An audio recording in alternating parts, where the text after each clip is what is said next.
Anyway, there was this little place in Almonte on Garvey Avenue. I don't even remember the name of it. It was like across the street from like Der Wiener Schnitzel near Tyler and Garvey, want to say. Little place. It had bricks painted because it was a stucco building, so they painted it like it was bricks with white and red, and it looked terrible. We for whatever reason, we went in this place once. Hole in the wall, a big long counter. It was like an old restaurant. We had these tacos. I thought they were okay. She thought they were wonderful. That was that. We went on with our merry way. We went on with our lives. One afternoon, we find ourselves back in the area, middle of the week. It's 3 o'clock in the afternoon or so. And we go back to this place, second time. And she was like, my wife was rubbing her hands together. She was thinking about it so much. She was, oh, it's so great. I'm going to go here again. It's great, great. I don't know. I'm having a feeling about this place. I'm not crazy about it. We go. We sit down in a booth. By the way, the booth had like X's of duct tape here and there. And she always gets the good seat. Wherever we go, it seems to be she gets the good seat, and I get the booths that you sit there and there's like a big hole, and no matter where you move or sit, there's springs poking on you, and there's. But I don't talk about that. There, let's enjoy. Anyway, we order. The waitress seemed very distracted. I'm always noticing these things. My wife, oblivious, waiting for the food. Waitress seems a little bit distracted. It seemed a weird vibe in there. I said, is it weird in here? She didn't even know. Let's order the food. Let's eat. Okay. So we did. And we'd ordered the food. And it hadn't come yet. And I realized, no, there's something going on in here. There's some weird vibe. Waitress brings the food. And we set it down, and she has a plate full of hard shell tacos, my wife, and whatever I'm eating. But I can't keep my eyes off of these people. There's a long counter. And this is what it was about it. That's right. It was a long counter. It was a taco joint, but they sold beer. So of course at the counter there were all these dudes, a lot of Mexican dudes. They drinking, using the place as a bar. Basically, these guys are drunk, sitting at the end of the bar. Who cares? I don't mind. Weird vibe. Got the food, and as soon as they sat down, I told my wife, you know what? Let's just take it to go. I think we should leave. What are you talking about? Just picked up the first one and dug in. Okay. Turns out I was right. I'm going to cut right to it. We're sitting there, and this little petite man, skinny guy, with a vest and jeans and cowboy boots. He might have had a cowboy hat on, maybe no hat, I don't remember. But he came. First off, I don't speak Spanish. I grew up, my parents spoke Spanish when they did not want me to know what they were saying, and I was happy with that arrangement, and so I never picked it up. So anyway, this little petite man with a vest on, looking like a kind of a cowboy, short, tiny, he comes walking in, and he pushes open the door like a Wild West.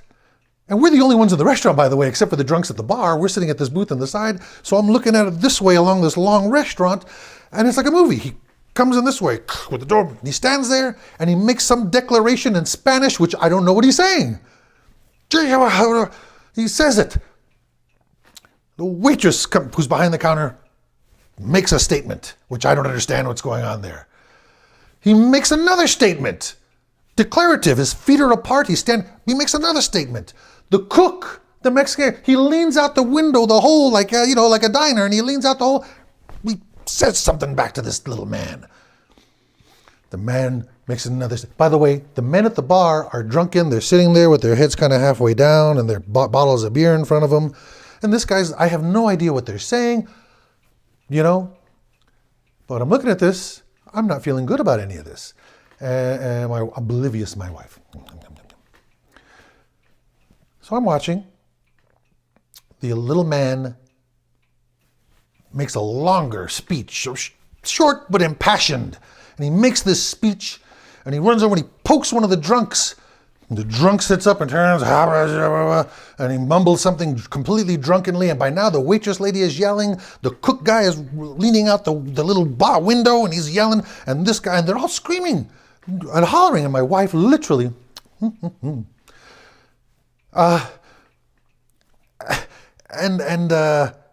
somehow this drunken guy had done the little man wrong. And he sat there, and I have no idea what he was saying, but he's a little petite man, and this seemed like a big guy. And he sat there, and he made this big, long, impassioned speech, however he was done wronged, and everyone's upset. And then the little man ran over. Did he get it from our table? No. He got anyway. This little man ran over in front of one of the other drunks that had a bowl of chips. You know, they give you corn chips.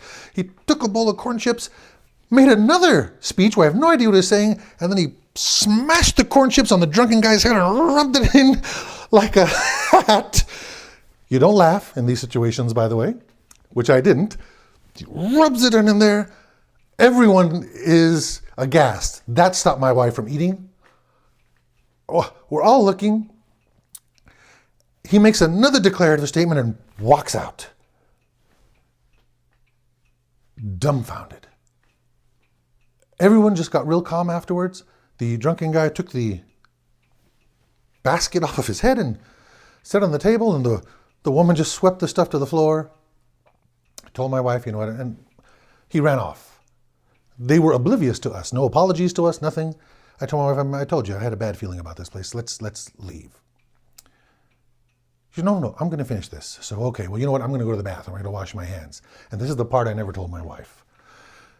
I go to the bathroom. It's a very small bathroom. And so-so on the cleanliness.